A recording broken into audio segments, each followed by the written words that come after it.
Greetings from the home office of the Washington State Golf Association. My name is Tom Cade. I'm the Senior Director of Communications here at the WSGA. Joining me is WSGA Senior Director of Rules and Competition, Scotty Crothmell, Manager of Rules and Competition, Derek Weidman, and Assistant Manager of Rules and Competition, Jonathan Brodeen.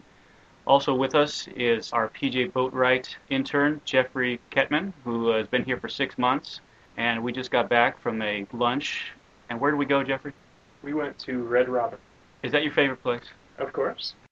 What did you have for lunch today? I had the Whiskey River sandwich. Did you have to show ID for that, since it's whiskey? No.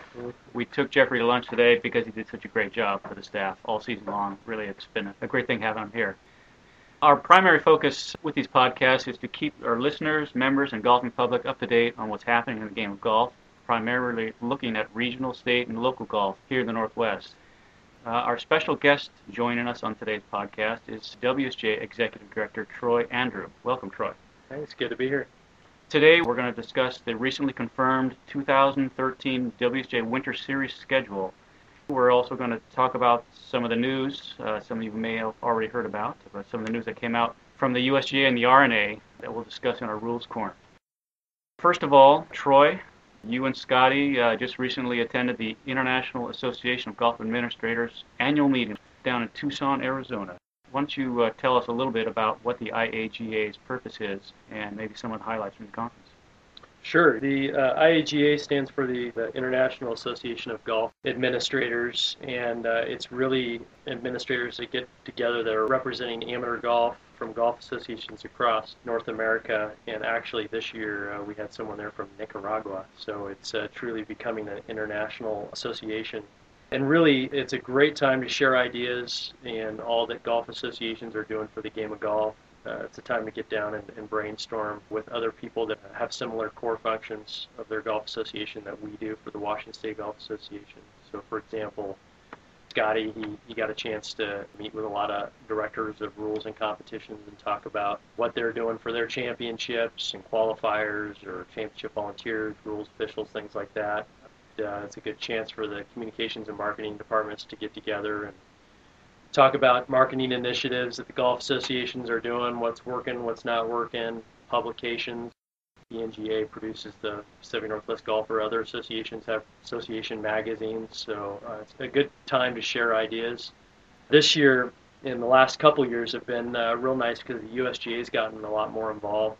Their regional directors have shown up from all over the United States of America, and then including Mike Davis, their executive director, has shown up the last couple years. And this year, he unveiled the USGA's strategic planning initiatives that's still in the works, but they revealed 6 objectives that I don't know that they've made publicly known yet, but will soon.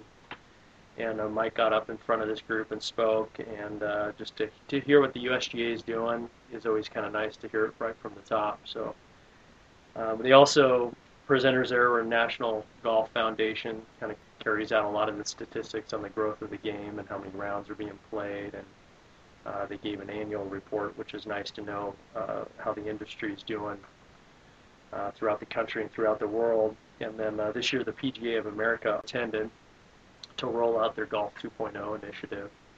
So as an executive director, you know, it's a good time for me to go down and find out what associations are doing to be innovative and enhancing their membership benefits. And just, it's a great time for us to be all working together, because in this economy and golf has declined over the years, it's a good time to collaborate ideas and work together on growing the game, and it was fun. We enjoyed it. How do you see our Washington State Golf Association relative to other golf associations? Are we bringing a lot to the table as far as innovative ideas? Yeah, that's a good question. I think you know, everybody's doing something a little different. I think one thing that resonates for the Washington State side is our championships and how well we run our championship. And you guys can all pat yourselves on the back. We have a great reputation for that. You know, obviously everybody's doing something a little different. We started casual golf days, which has been popular, and more associations have caught on to that. I think we were one of the first few to start that. That we're seeing some benefit to our members. But you know, the WSGA, we're just under 70,000 members. That would put us in one of the larger associations.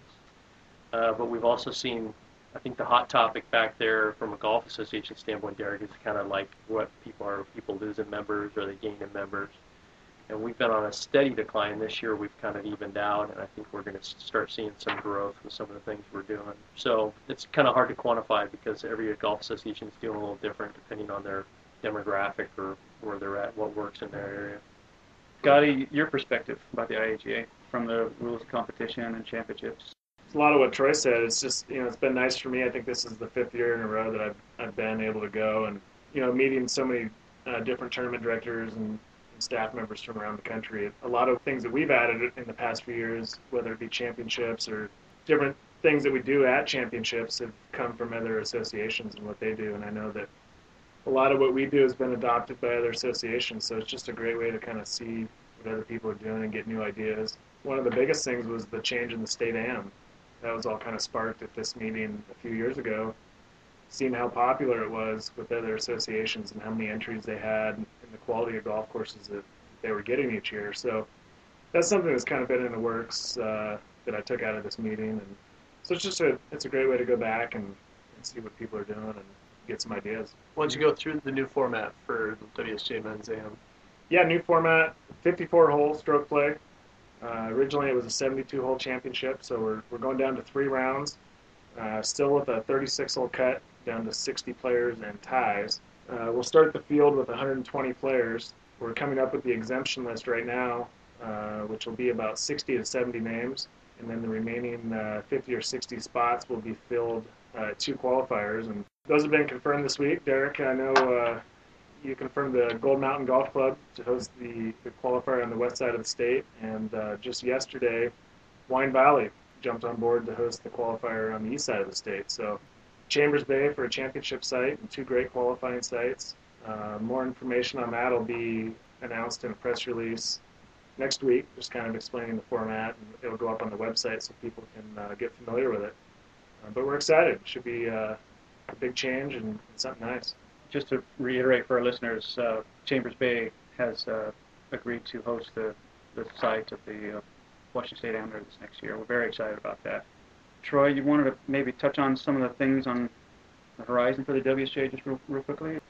I think one of the things that, this is the time of year that, as you guys all know, that we're sitting around kind of planning out the year and getting championship sites and getting the Winter Series to going, and other departments too as well are preparing for 2013. And I think one thing, and it's good for the listeners to know, is that the WSGA's the Membership Services Department, our Communications and Marketing Department, is always looking for ways to enhance our membership. And one thing we're really taking a strong look at, and this is kind of not only to our individual members but our clubs in the area, is with the U.S. Open coming in 2015, we want to provide an opportunity for people to go to the WSGA website and possibly book packages and take advantage of some of the golf in the area, especially for people that are coming out of town to showcase the state of Washington.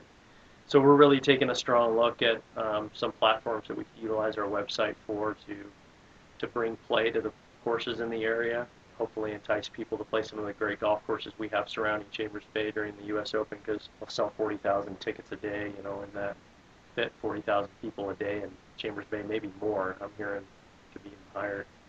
So, that's one of the things I think we're looking at from the WSGA is in continuing to enhance our benefits and possibly down the road maybe providing events that all types of handicaps can play in. I mean, our championships are up there at the top, but maybe providing some net events or things like that in the area at great golf courses to people can play in. Scotty will run all those, right? Inside joke. Anything else? Yeah, the other thing I'll mention is, as everybody knows, we're partners with the home course. That's our association golf course. It's that we're proud of. That we have championships at every year and go to the game initiatives. And we're still gearing up for the 2014 USGA Women's Amateur Public Links National Championship out there. Lots of legwork to do for that championship, but we're really excited on 2 fronts. One, it's a public links event, but 2, it's for women. And I think to showcase the home course for a women's event in the Northwest is something we're proud of. And a lot of people don't know is that you can have an 18.4 handicap index. So all those women, amateur public link players out there that want to qualify. 18.4 handicap index. And we're going to have the qualifier. Scotty just confirmed it at the home course this year for the women's amateur public links qualifier. June And next year. And next year. So 2 years in a row. So there'll be more from us on that. I think we're excited to host it. It's a huge undertaking for the home course, but we got a good team in place, and we're looking forward to it. If someone wants to volunteer? If someone wants to volunteer on the home course website, actually in the next couple months, we're working with the USGA now on, they help us provide a form for people to sign up on. We'll have that up on the home course website pretty soon for people to sign up. Thanks, Troy. Next up is the popular WSGA Winter Series is back again in 2013 for its 5th season. Scotty, why don't you tell us a little bit about the Winter Series, what it's about, and who can play in it, and where the event's going to be held this year? All right, yeah, the Winter Series will kick off in January, one event a month for 4 months. These are all confirmed and up on our website. Entries actually launched this Saturday, December 1st at 8 o'clock, so you can go onto the website and start signing up. We've kind of kept it the same as it's been the last few years. We've talked about what formats work and which ones are popular and sites as well. So January, we'll start out with Stableford, Friday, January 25th, 120-player field in all of these with 10 o'clock shotgun starts. In February, we'll go to Oak Brook, RMG Club at Oak Brook for a 2-person scramble. That's been a very popular event, so that'll be one you want to sign up for early. March is the stroke play event at Gold Mountain Golf Club on the Olympic course. Great site there. And then we'll finish at Meridian Valley Country Club in April for a 2-person best ball. And this is also the site that we just confirmed for our Washington State men's and senior men's best ball championship. So it's been kind of popular to schedule the 4-ball at that site so the guys can sign up and practice for that event. So 4 great sites this year. We're excited about it. I think we should probably give a shout out to Putts Golf Superstores. Absolutely. Putts sponsors the Winter Series Points Challenge. Each one of these events will have a payout, gross and net, men's and women's divisions. And then we also keep a ongoing points list. Everyone receives points for playing, and then based on how they finish, gross and net. And at the end of the year, Putts donates quite a bit of money in merchandise at their stores that we give out in the season-ending points list. Everyone that signs up gets a $10 gift card to Putts for each event. Okay, so now we're going to get to big news that came out of the Big House in New Jersey in our rules segment. I came in this morning and opened my computer and just it kind of exploded with press releases and everything.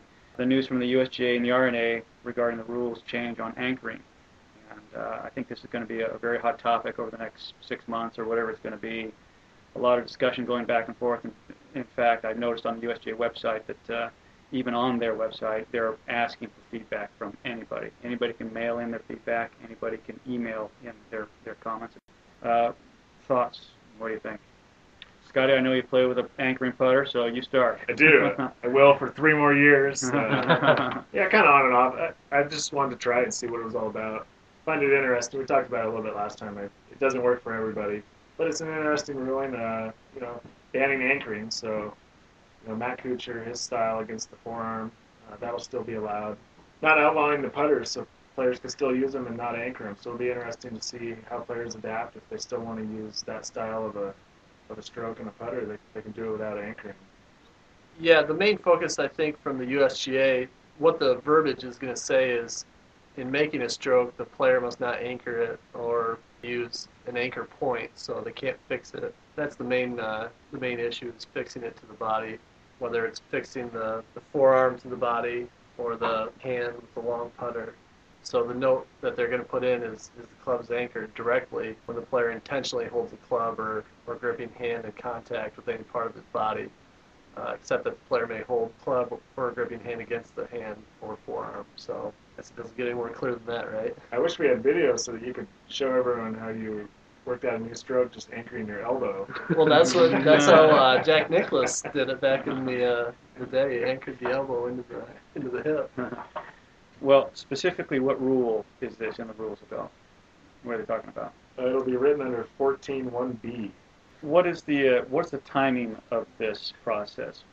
Sounds like March of this year they'll make the final change. Right now it's been written as a proposal with feedback gathering in the next month, but it looks pretty clear that it's going to be written into the rules, and that would take place, it looks like January 1st, 2016.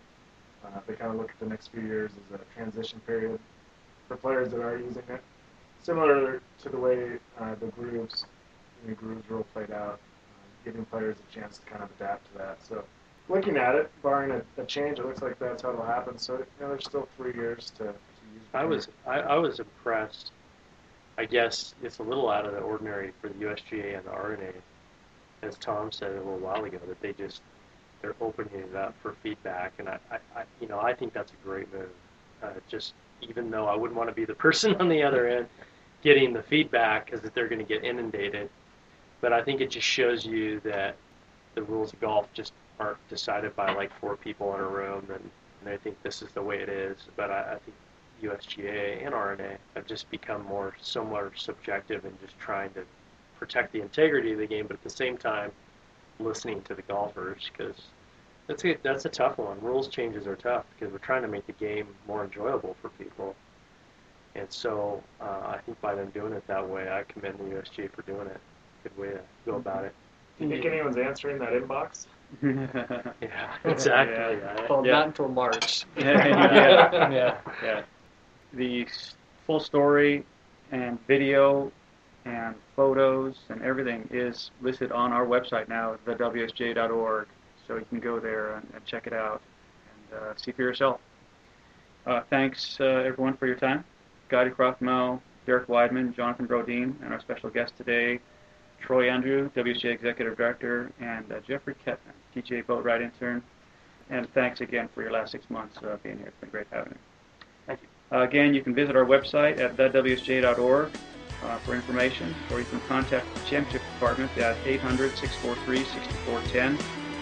Until next time, I'm Tom Kay with Scotty, Derek, Jonathan, Troy, and Jeffrey, saying we'll be here serving our members and protecting the game.